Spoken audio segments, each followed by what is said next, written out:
de faire de l'histoire, hein, et pas de faire quelque propagande que ce soit. Et deux, de l'histoire internationale. C'est-à-dire que ce ne serait pas seulement un musée français, mais que ça serait tout autant un musée allemand, italien, etc. Et d'ailleurs, dans le groupe qui a créé l'historial, il y avait des historiens de nationalités diverses.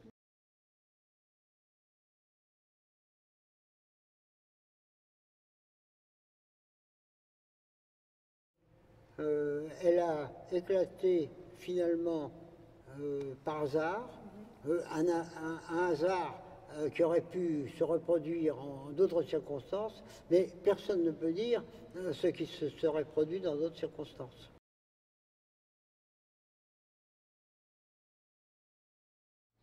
Dans une certaine mesure, oui. 10 millions de morts qui sont à peu près tous des Européens, c'est tout à fait considérable.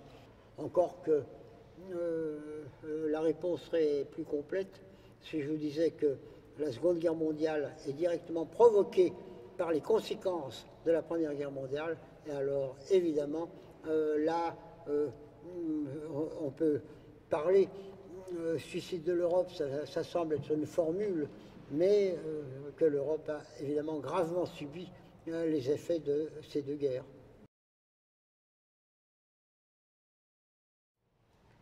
La Grande Guerre a tout changé dans le monde. La Grande Guerre a tout changé, elle l'a changé sur le plan territorial, elle l'a changé sur le plan économique, elle l'a changé sur le plan des souvenirs. La Grande Guerre reste comment dirais-je, l'aspect historique le plus important de notre époque et plus important par ses conséquences même que la Deuxième Guerre mondiale.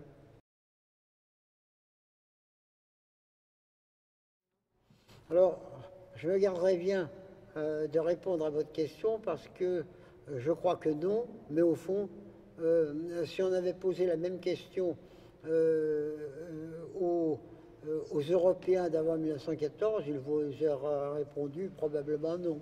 Hein? Alors, on ne sait jamais comment les choses peuvent évoluer. À première vue, tout cela ne nous concerne pas beaucoup, mais il n'y a pas besoin d'être concerné pour quelquefois être entraîné dans un conflit qu'on n'a pas voulu.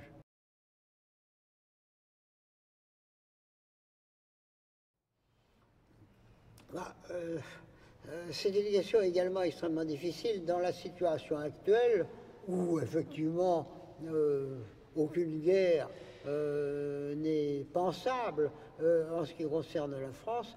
Eh bien, une armée de métier est bien suffisante. Dans le cas d'un conflit plus important, évidemment, les choses devraient également être différentes.